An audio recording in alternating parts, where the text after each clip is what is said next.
How's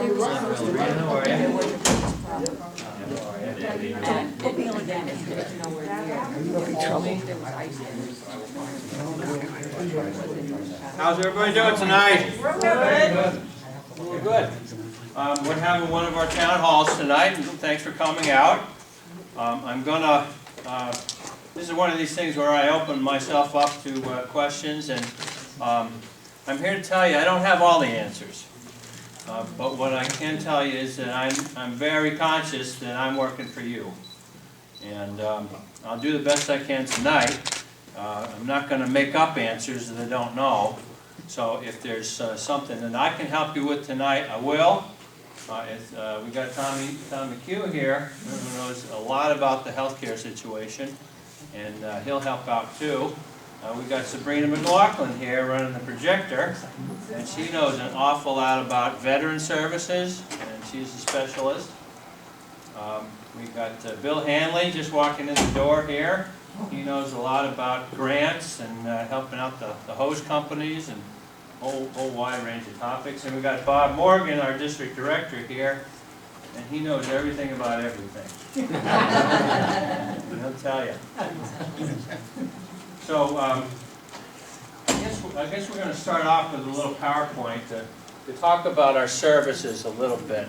I mean that when I tell you I'm working for you, and I got a good staff working for me, and you know, these are not political appointees. These are people that know how to get the job done and can really do a lot of good constituent service. So I mentioned Sabrina does our status updates on Department of Veterans Affairs claims. We have medical center issues. We do military records requests. We do medal requests. One of my favorite things is to help people get the medals that they earned in the armed services. Sabrina put the rush on one. We got a Purple Heart for a veteran named Mr. Stein from Schuylkill County, and that was just such an honor to present that to him. And then about 2 months ago, I did. There was a lady in Pittston who had her father fought in World War I, and he had his fingers blown off by shrapnel in World War I. And his name was Nanasi. He came over from Italy. He came over when he was 16. When he was 19, he volunteers to be a doughboy in World War I for this country. He goes over and he gets his fingers knocked off by shrapnel. He never got his Purple Heart. So I was able to present his Purple Heart to his now 75-year-old daughter. And that was, you know, one of those moments that really I'm proud of. Let's go to the next slide. VA, there's all sorts of VA services that are available, and sort of one of the points of the exercise tonight is to try to make people realize the wide range of services that we have. Anything about VA home loans, educational benefits, VA, veteran homelessness, helping families, and also active duty military personnel, the people who aren't yet the veterans, enlistment, human resource questions, TRICARE for the health care. And then moving away from the veterans issues, we fight with the IRS all the time on behalf of constituents. And we've had some successes there. Not everybody can afford a tax lawyer to fight with the IRS, and that's one of the things that we do. Identity theft is a big issue. We help out with that. IRS penalty and interest abatement, they will compromise on those things if you know somebody who has a problem with that. And of course, helping sort out what the IRS laws are, the tax laws are. We do that too. Citizenship. Visas, applications for visas, all kinds of citizenship issues we help out with. We also do, what's the next slide? Passports. If you know somebody who needs a passport in a real big hurry, you know what happens is people plan trips. They're going to go overseas, they're going to go someplace where they need a passport, and then 2 days before they leave, they look up their passport and it's what? Expired. Yeah. And so they call up in a big panic, and we're actually able to expedite those things pretty well for them. If there are issues where a loved one is in a foreign country and gets sick, or God forbid even dies, and you have to arrange for transport, things like that, we can help out a lot with those things. Immigrant visas, reports of birth abroad, authentication of documents. There's all kinds of legal stuff we can help out with when it's dealing with somebody who's overseas. Social Security disability applications, that's a big topic this year. You're gonna read a lot about Social Security disability this year, because there's going to be a big fight in Congress over that. We can talk about that if you want. Appeal hearings, back pay, expedited awards because of financial hardship, missed monthly checks, and that also applies to just regular retirement Social Security. We seem to get a lot of calls around the 1st and 2nd of the month about checks that didn't come in, and that's what we're here to help with. Medicare, that goes hand in hand with Social Security. Billing issues, coverage questions, supplemental insurance questions, and assistance with payments for medical service providers. That's another, it's kind of a hot topic now, because you hear a lot about how healthcare costs are rising much more slowly now than they did in the last 10 or 12 years, and that's true. And one of the reasons that's happening is CMS, the arm for Medicare, they're really clamping down on reimbursement for all kinds of things. Like if you need a walker, all of a sudden you got to go 40 miles to go get one. They save a lot of money on that, and frankly, that's causing a fair amount of hardship around the country.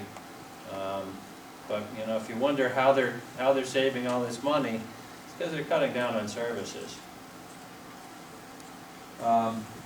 Economic development, and I mentioned Bill Hanley. Where'd you go, Bill?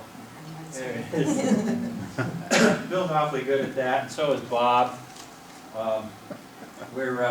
One of the things that I really mean to do is to pull as much federal dollars back into this district as I can, because the more dollars I can get back into northeastern Pennsylvania, the more jobs are created. The more money that's floating around up here, the more economic development, the more jobs. And it's as simple as that. So I'm down there scratching and clawing and doing everything I can think of to get money back up here, and Bob and Bill help out a lot with that, looking for ways to spur economic development. And one thing that we do it with is, you know, it used to be that there would be earmarks.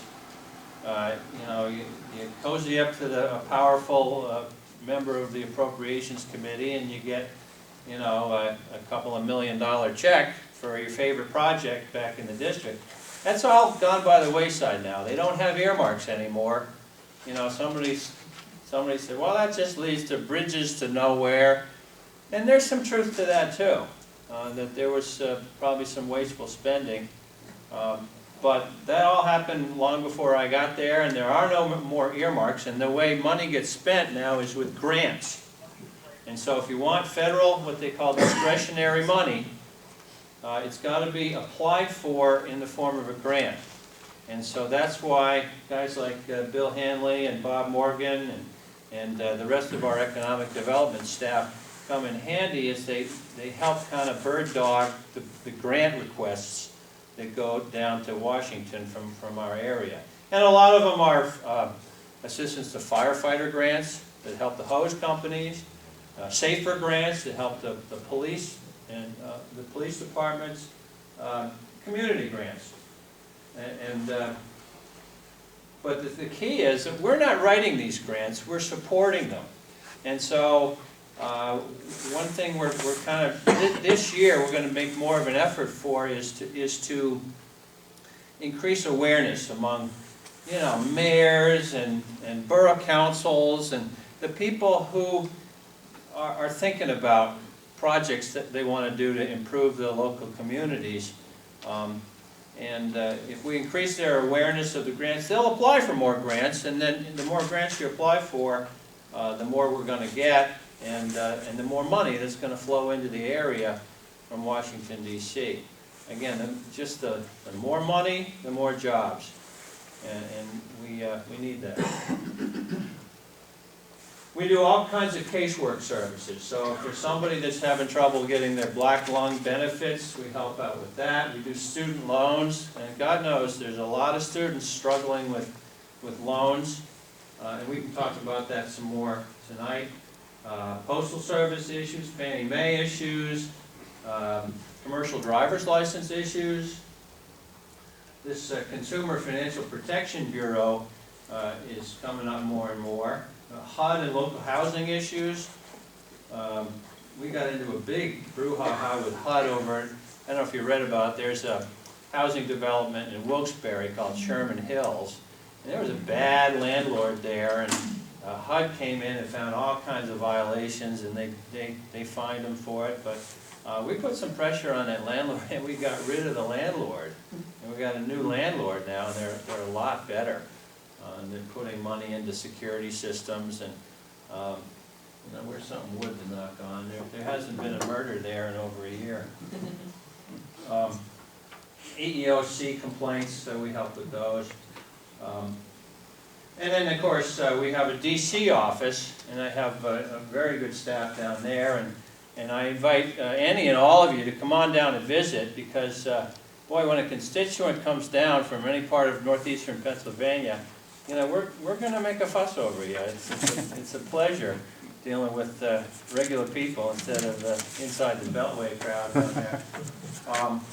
And we'll set you up with Capitol tours, and if I'm available, I'll walk you around the Capitol myself and show you around.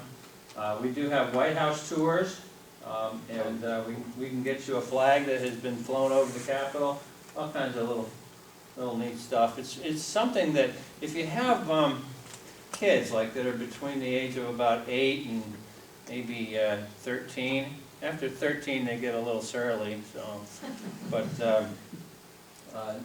that's a good age to bring the kids down and show them around, and we love to do that. So, with that, Bob, do we have any questions? Yes, we do.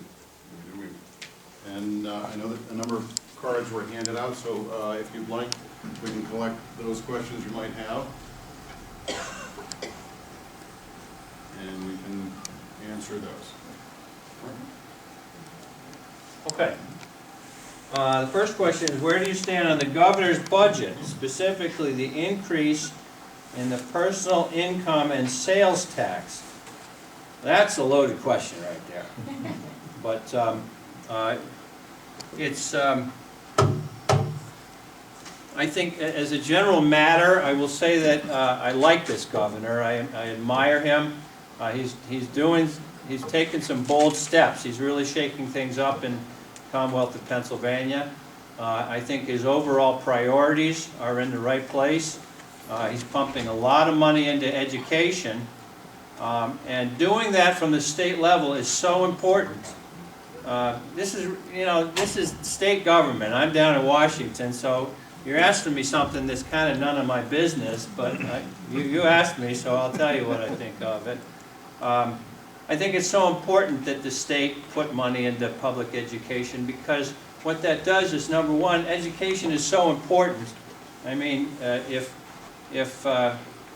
working class kids can't get a good education, they have no, those are the ladders to economic success, and we have to provide those, or else, we're going to end up like some South American country where there's only the really, really rich, and then there's the rest. So that's how I feel about education. But the second piece of it is so important that the state fund the education, because if the state doesn't come in with a good bit of money for public education, who's paying for it? The homeowners are paying for it. You know, the people that, and you know who they are, they're your neighbors. They're just barely hanging on to their houses. And the only way, if the only way we can educate the kids is to up the millage on the houses, that really hits the seniors terribly, and it's a terrible thing. So I like to see the governor putting state money into the education system. Now, as far as the sales tax, yeah, that's problematic. I'm not sure I would have done that. He's added. See, the problem with sales tax is everybody pays the same rate. You know, from all the regular people to the 1%ers, they all pay the same rate. And filling in the gaps on the budget with sales tax, I'm not a huge fan of. So I'm, you know, I'm lukewarm on the way he's doing that. I am in favor of levying extraction fee on the natural gas. I think that makes sense. You know, we here in northeastern Pennsylvania, we know what it's like to have our natural resources out of the ground and not have enough money around at the end to do things like clean up the mess when it's over and take care of the people that live here. That's how I feel about that. Next one is texting on cell phone now surpasses DUI and death on highways. Can anything be done to stop these tragedies? Please comment. That's again, that is also a state issue, and we do have state law against texting and driving.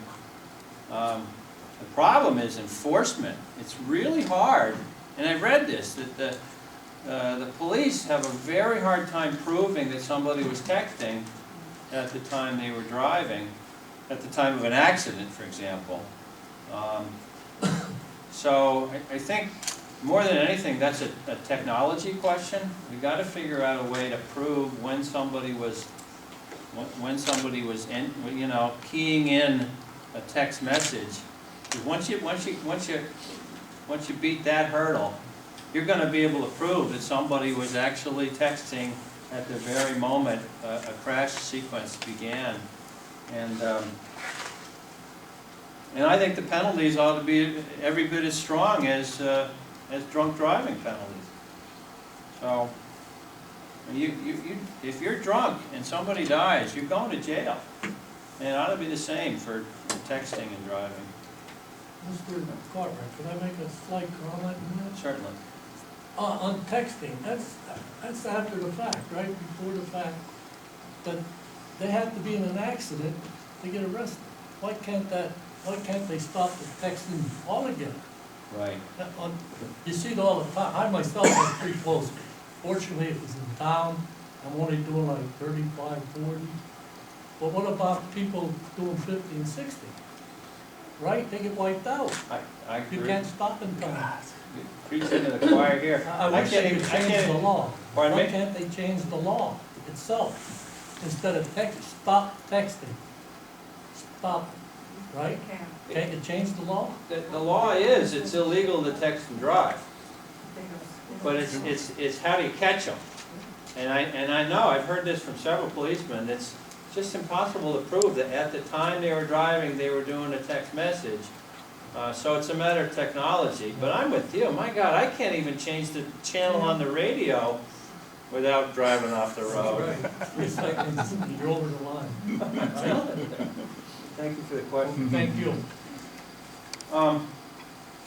Could you possibly get senior citizens a better wage increase than the 1 or 2% given to them that health insurance takes back? And what we're talking about is Social Security.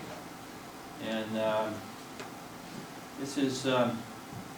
That's me. you find out, you get this big, what, 1%. You have your Medicare taking a cut, you have your prescriptions taking a cut, this one takes a cut. It goes up, and we keep going under. And everything else you gotta pay for to Right. keep body and soul together, I know. Well, again, you're kind of preaching to the Yeah. choir here, because, I'm kind of new at this government stuff, but, there I was, elected in the fall of 2012, and in the springtime of 2013, I'm in Congress for 4 months. I'm an elected Democratic congressman, okay? And then President Obama comes out, and he he put into his proposed budget for 2013 something called chained CPI. A chained CPI is a $50 expression that means lower cost of living increases than had been going on before. Chained to the CPI. It was a bunch of fancy economists who were basically saying, well, we know the proper cost of living increase, and it's lower than what you've been getting. You know, the average Social Security retirement recipient gets about $1,300 a month. We are not talking about a big chunk of change here. And so when that came out, well, there I was, 4 months after being elected a Democrat in the House. I was out on the lawn of the Capitol protesting against President Obama's budget. And it worked. To his credit, he listened, because the next year he took that right out of his budget, and he hasn't put it back since. So. The problem with this is, you have your House, your representatives, your Congress, and that. They give themselves a beautiful raise every year, but they don't give the seniors a. Well, I wish that was true. You're always starting. Mrs. Cartwright will tell you, I did not get a raise. It's been the same flat ever since I started. And not that I'm complaining. It's an honor to do this job, whatever they pay me. But I'm with you. I mean, in fact, it's not just about fighting off decreases in the cost of living adjustments. It's about fighting for increases in them. Because I don't think $1,300 a month is enough to live on, with all the things that you have to pay for. There's a congressman named John Larson out of Connecticut. He used to be the chair of the Democratic caucus. Really great guy. You know, one of those people that you talk to a little bit and you know you're just going to like that person. He came up with a bill to do much bigger cost of living increases for Social Security. There's no reason. I mean, what else are we spending on that's so important that we've got to starve our seniors? So, I'm with you on that. Thank you.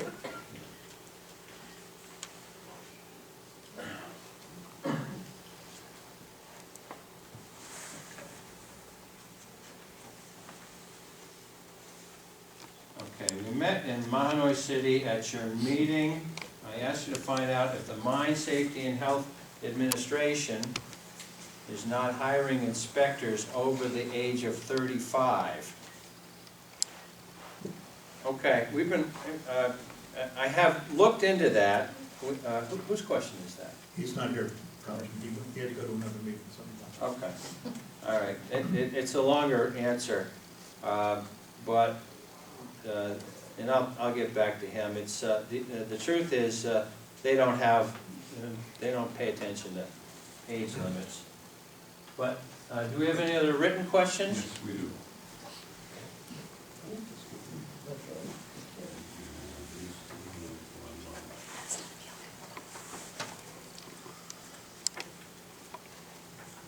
Okay, this one is HR 1062. And it's a pilot's bill of rights, Where do you stand and why? Yeah, that's a bill that it was introduced by Sam Graves. Whose question is that?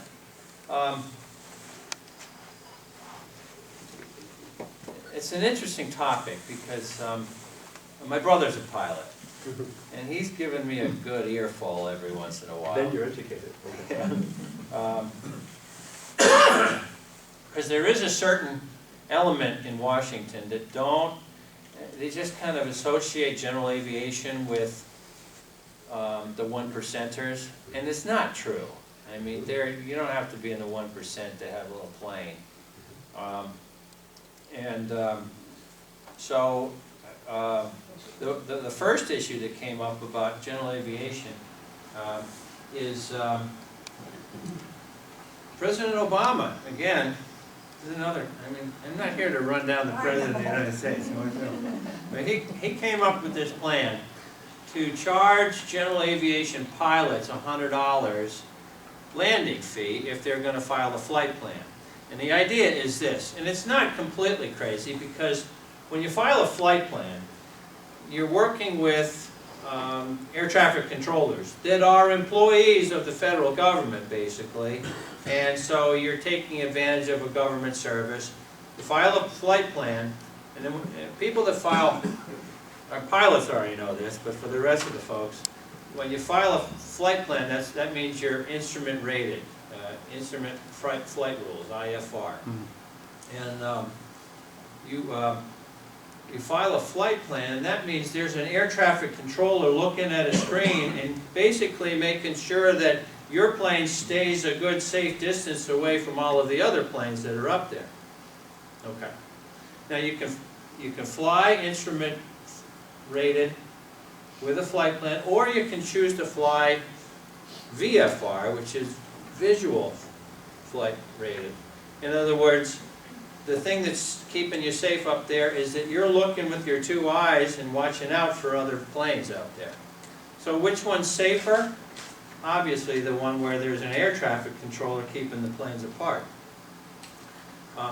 So what the President suggested was this idea that we're going to charge the IFR people, the people that file flight plans, $100 landing fee to pay for the air traffic control service. And the problem with that is that it's way safer to have pilots filing flight plans. It's safer for everybody up in the air, whether you're in a private plane or a commercial jetliner. And if you charge the pilots $100 landing fee,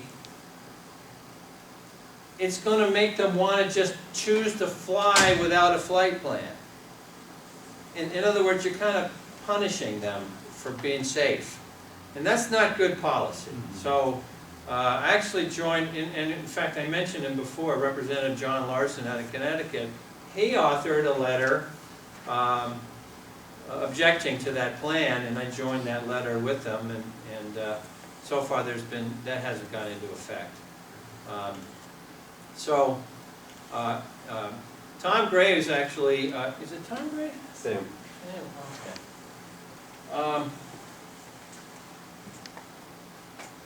don't know Sam Graves, but Republican from Missouri.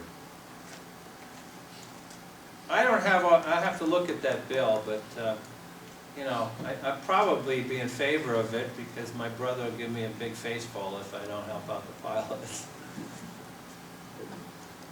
It was the right track but the wrong train. It was an exemption to the third-class medical that allowed general aviation pilots to fly airplanes under 6,000 pounds, not needing the third-class medical. That would expand essentially the unnecessity of people flying small airplanes like Cessnas, Pipers, Beechcraft, stuff like that. Okay.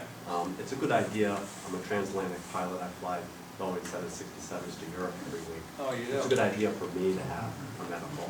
Right. I feel it's a waste of. Might be overkill for the. It's a waste of time to fly a 1,500-pound Cessna around with Well, great thank you, I'll keep this and I'll look at it. Thank you. Appreciate your input, and I got your email on here, so I'll keep you up to speed on it. Appreciate it, thanks. Yeah. All right. 47 senators. Oh, I know where this is going.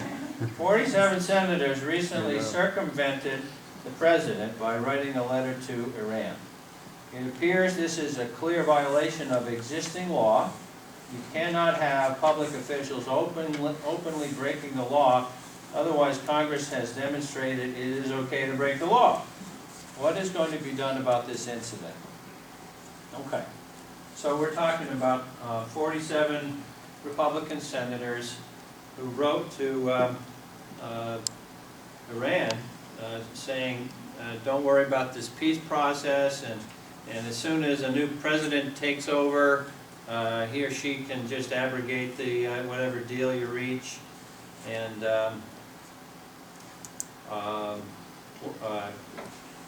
what do I think about it? I think that was a bad move. It was bad form. It wasn't completely unprecedented. About 20 years ago, some Democrats did that with Nicaragua, who were basically opposed to the what Reagan was doing in Nicaragua. But that wasn't a good idea then either. Is it a violation of law? Now there was this, is it the Logan Act from 1798 that made it illegal for citizens basically to meddle in foreign policy by making agreements with foreign governments. And that was interesting because it was, if you're a history student at all, you'll know that was about France. And then we had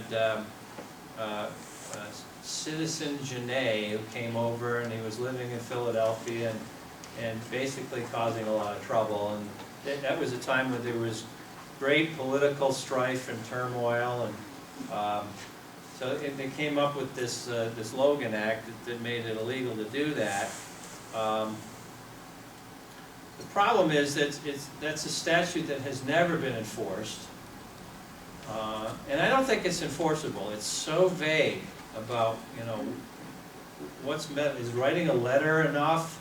Do you have to go over and meet with somebody? Or it also is, if just meeting with somebody is illegal, let me tell you, there's all kinds of congressional delegations that go to foreign countries all the time, and with a view toward, firming up relationships with other countries and understanding, what makes them tick. And these delegations are a good idea. So that Logan Act has never been enforced. There were some strong commentators about, isn't that treason? Isn't it treason going behind the president and dealing with basically an enemy power and giving them aid and comfort? And the answer is, well, no. Technically and legally, it's not, because the treason laws only apply if we've declared war on a foreign power. And this country we've fallen out of the habit of declaring war since 1941, and so the treason laws don't apply either. So the answer is, I don't think it's illegal, but I think it's really, really a bad move. But we'll see how it shakes out. So.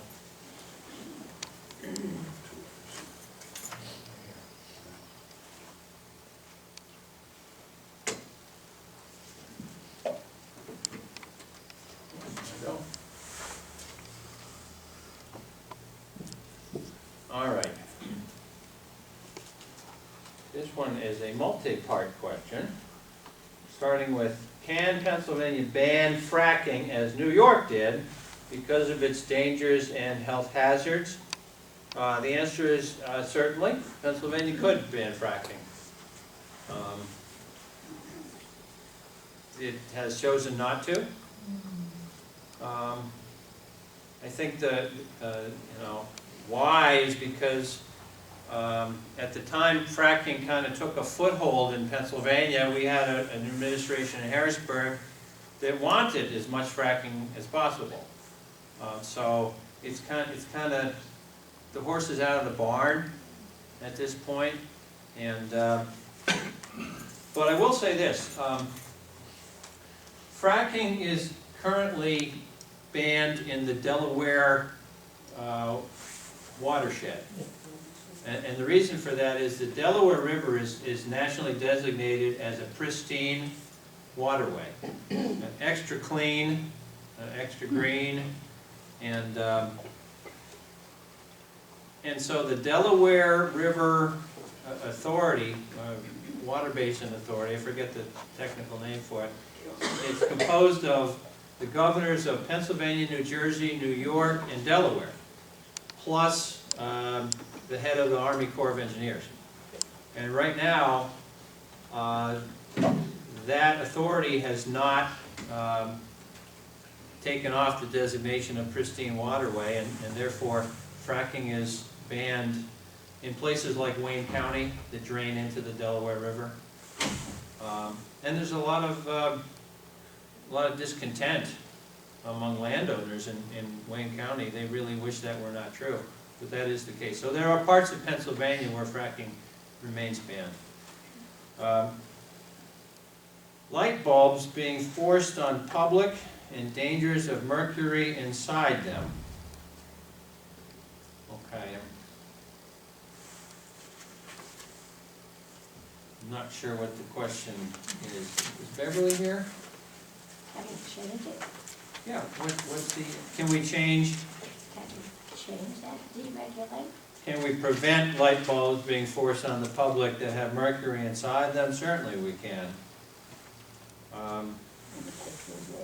We're gonna have to follow up on that. I guess the And- question is, why don't we? Right.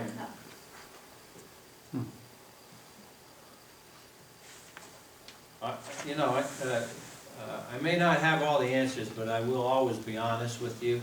I wasn't even aware we had mercury in light bulbs. So maybe I learned something And you're not to tonight. use mercury in thermometers because it's too dangerous. If you drop the thermometer and break it, the mercury comes out. And how do you dispose of such a dangerous substance? And how expensive they are. Are you talking about regular incandescent light bulbs? Fluorescent lights. Or are you talking about fluorescent lights? I'm talking about light bulbs that have mercury in them.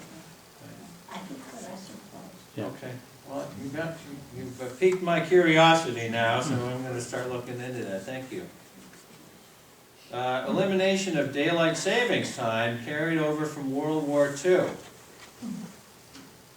Okay, where are we going with that? Can we get rid of that? You wanna get rid of it? Yeah, it's a stupid idea now. It was started in World War II and had a purpose then. But does the rest of the world go on daylight saving time? Europe, South America? Why are we still on daylight saving time? These are good questions. Look into that too. It's funny, you go through your whole life not even thinking about it. There are some states that don't have it. Right, right. Thank you for that, Beverly.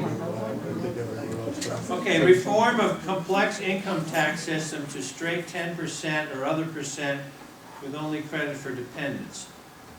Okay, that is something that people have talked about, and I'm against that, Beverly, and I'll tell you why. That's called, there's something called the fair tax, and I call it the unfair tax, because you're talking about charging everybody the same percent. Now, what we've had in this country for generations, you know, since the institution of the income tax in, I think, 1913, we've had what we call a progressive tax system. So that if you're just barely getting by, you pay a very low rate of taxes. But if you're making so much money, there's $100 bills falling out of your pockets, you pay a higher rate. a higher marginal return. And that's called a progressive system, and the idea is that, you know, if you're a billionaire, you're gonna miss it a lot less than somebody who's just scraping along. But there are so many loopholes, billionaires aren't paying. Ah, now you're talking. So, yes, not only the billionaires, but also the multinational corporations.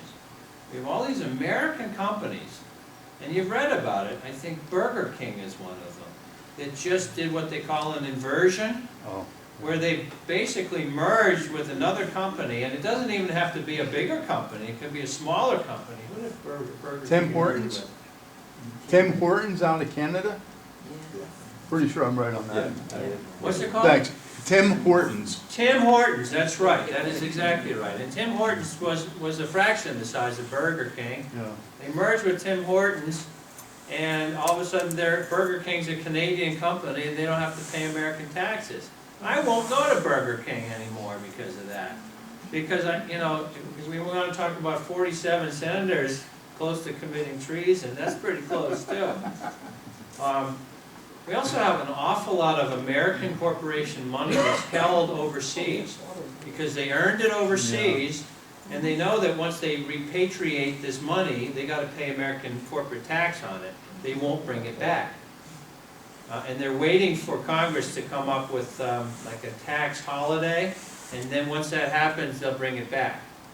And there's all kinds of interesting plans to do it. You know, we've got all these crumbling roads and bridges all over the country, and there's a bunch of good bills in the Congress that talk about taking, giving the corporations a little bit of a tax break, but making them pay it into an infrastructure bank, and putting that money to good use in this country. So, so that's a very loaded question, but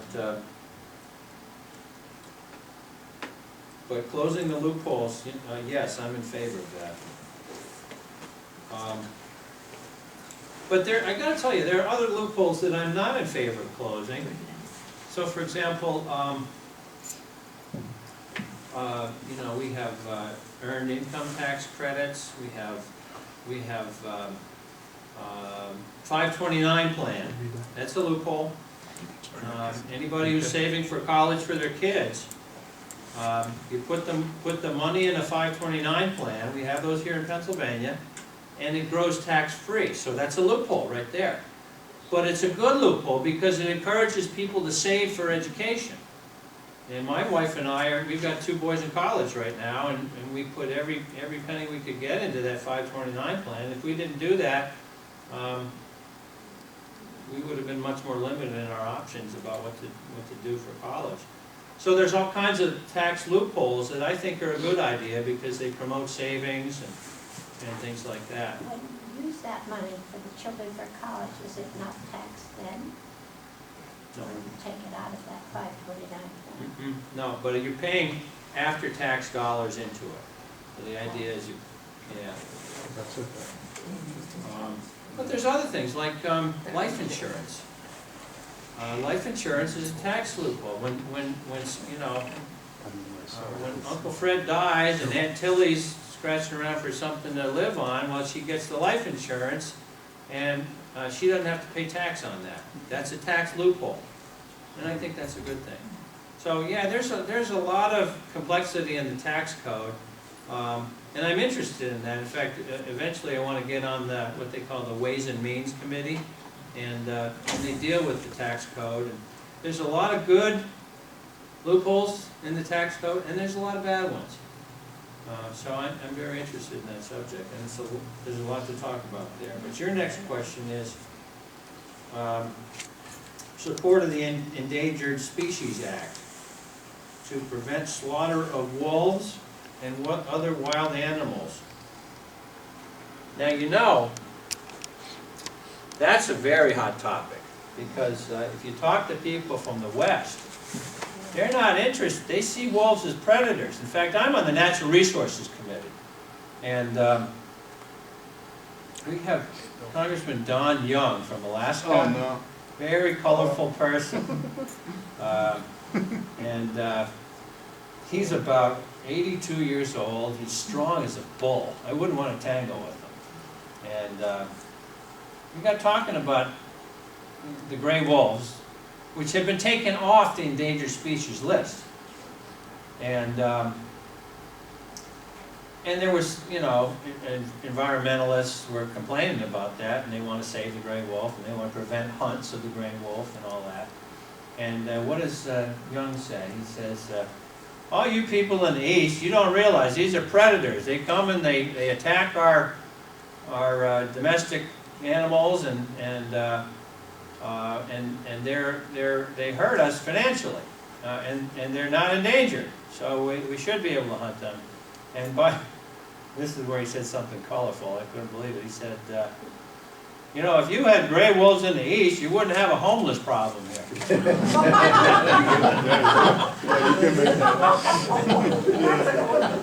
No, I wouldn't have said that. There's an intermediate step they can take. Yes, it's appropriate to take the gray wolf off of the endangered species list if they're not endangered right now. But there is a step down. Rather than completely removing them from any protection or any regulation, there's sort of an intermediate step down status for the gray wolves that I heard about at that hearing, and that sounds like it's a sensible move, just to see what happens and monitor the situation. Okay, so.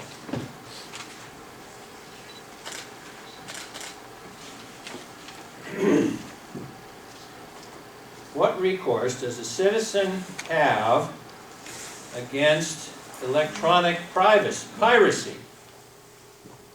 We just had our entire files encrypted. We were told we had to pay $500 to get them back. If we didn't pay by March 18, the price would go up to $1,000. Is this extortion or not? Who can be our help in this electronic world we are living in? All of our files were taken, and we are told will be entirely destroyed if we do not pay. My husband and I are senior citizens. That's a scam. That's blackmail. That you in? That's blackmail.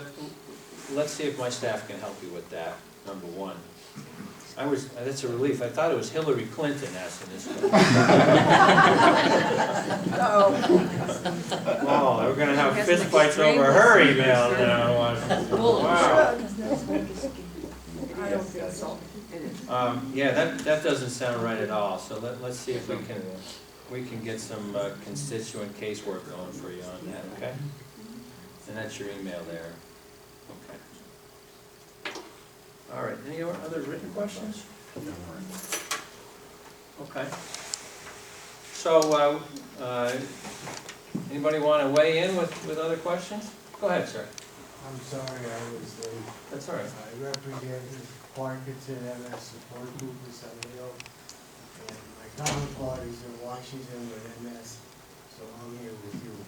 Asking you, number one, April is Parkinson's Awareness Month, if you can spread that word. And number two, support the Department of Defensive Research Program for Parkinson's. And Medicare therapy gaps, that's a big one. I mean, we're allowed like 5 speech therapies and 6 or 7 physical therapies all year.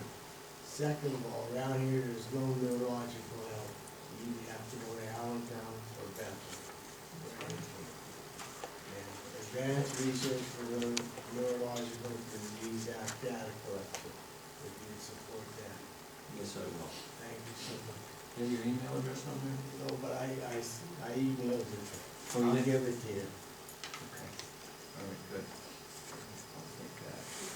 Green will get that for you. Thank you.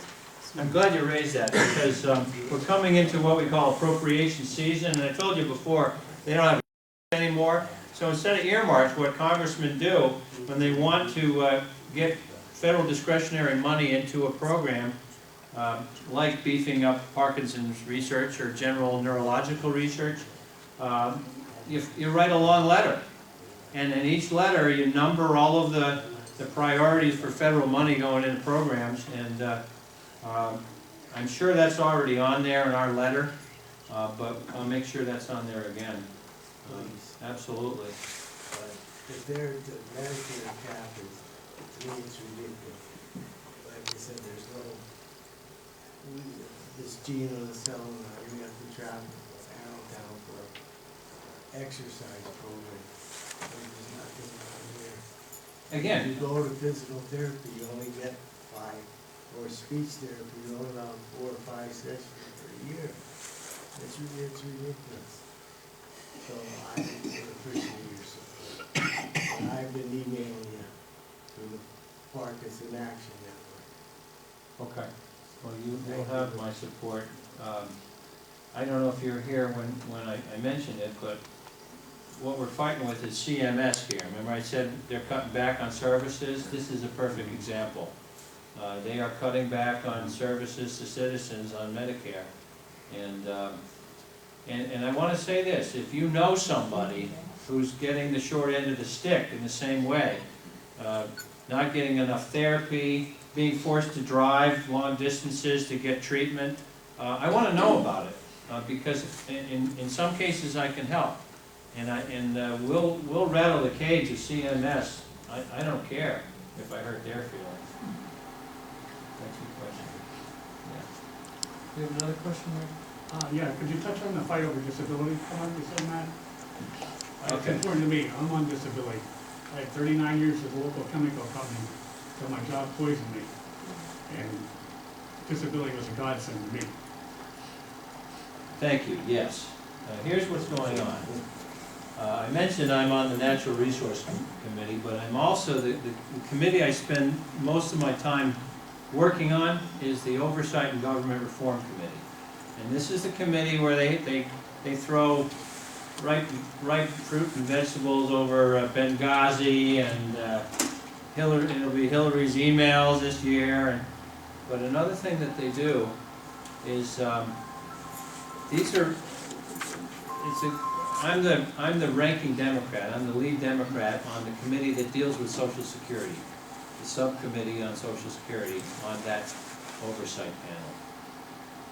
And one of the things that happened, in fact, the very first thing that happened in the 114th Congress this year was they voted on a rules package, and there's a lot of mumbo-jumbo on that, but the bottom line is what they did was they made it illegal in this rules package in the House for an adjustment between Social Security retirement and Social Security disability funds. And this is, they get out of whack every once in a while. And you know they always have like a doomsday date for Social Security and Medicare and all of that. Right now the doomsday date is 2033 for Social Security retirement. And don't get scared by that. They've always had a doomsday date. They push it up, they bring it back. And that's the date when, if they don't make some change, or if they don't come up with a recalculation, instead of 100 cents on the dollar, they have 99 cents to pay on the dollar. That's the doomsday date. But the doomsday date right now for Social Security disability is 2016.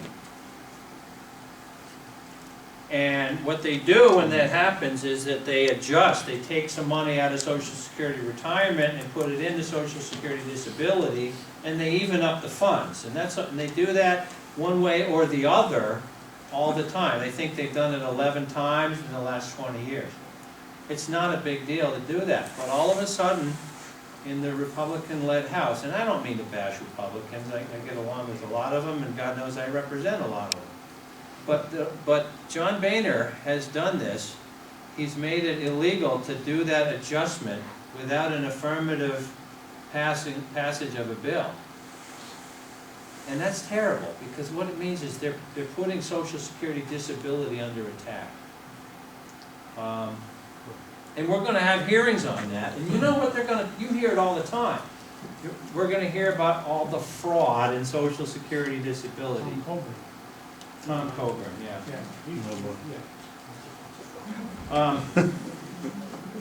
So here's the problem. What do you think there's the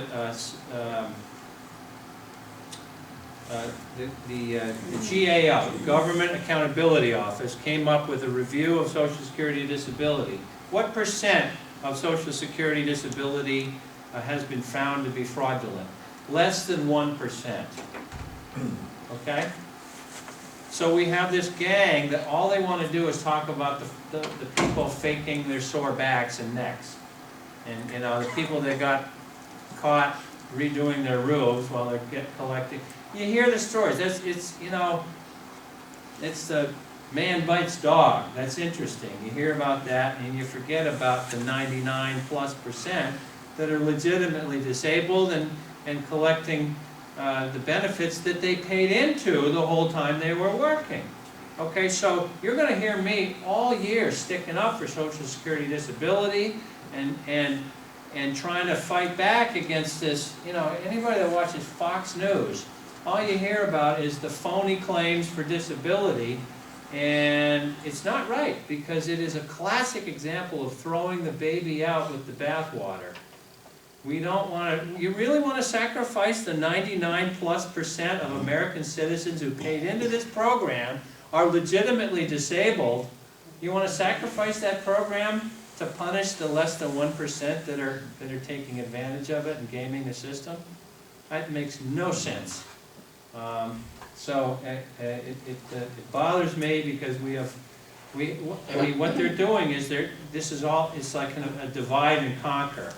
And it's not all the Republicans, don't get me wrong. There's a lot of moderate Republicans that recognize the value of the Social Security retirement system and the Social Security disability system, and they don't want to attack it. But these hardline, far-right wingers, they want to attack Social Security, and their plan is to divide and conquer, and they're going to try to conquer the disability one first, and then come after the retirees later. That's the way they think. So I will be a loud and proud voice standing up for the Social Security disability program for the next 2 years. All right, I see I've run over my time. I'll take one more question. I have a question for you. In the beginning of your meeting here, you mentioned about this gentleman getting a Purple Heart up in Scranton there. No, it was actually in Pottsville. Okay, in Pottsville. I had a friend that was wounded over in Vietnam. Okay, he's looking for the Purple Heart. Okay, I'm the medic that patched him up. He didn't want to come out of the field, get away from his troops, his fellow troops. And we wrote numerous letters to whoever in Washington, trying to get this medal for him. And we can't. They said, you need an officer, of the service to give them that. Now, how do you get an officer out in the middle of the jungle to sign a paper they have a Purple Heart? What's your first name, sir? Joe. Joe, will you promise me that you're going to meet with Sabrina before you leave tonight? Okay. It'll be our pleasure to work on that for you. Okay, thank you. All right, well, I'm going to go home and eat dinner with my wife now. But if you have other questions, we are here. I mean, write down the numbers. If you think of other questions on the way home, call up. It's cold. Something's cold. What's up with Cole? Your supper is cold. Pardon me? Supper is cold. My supper's cold already? Not at all. I want to thank everybody for coming out tonight. I really appreciate it.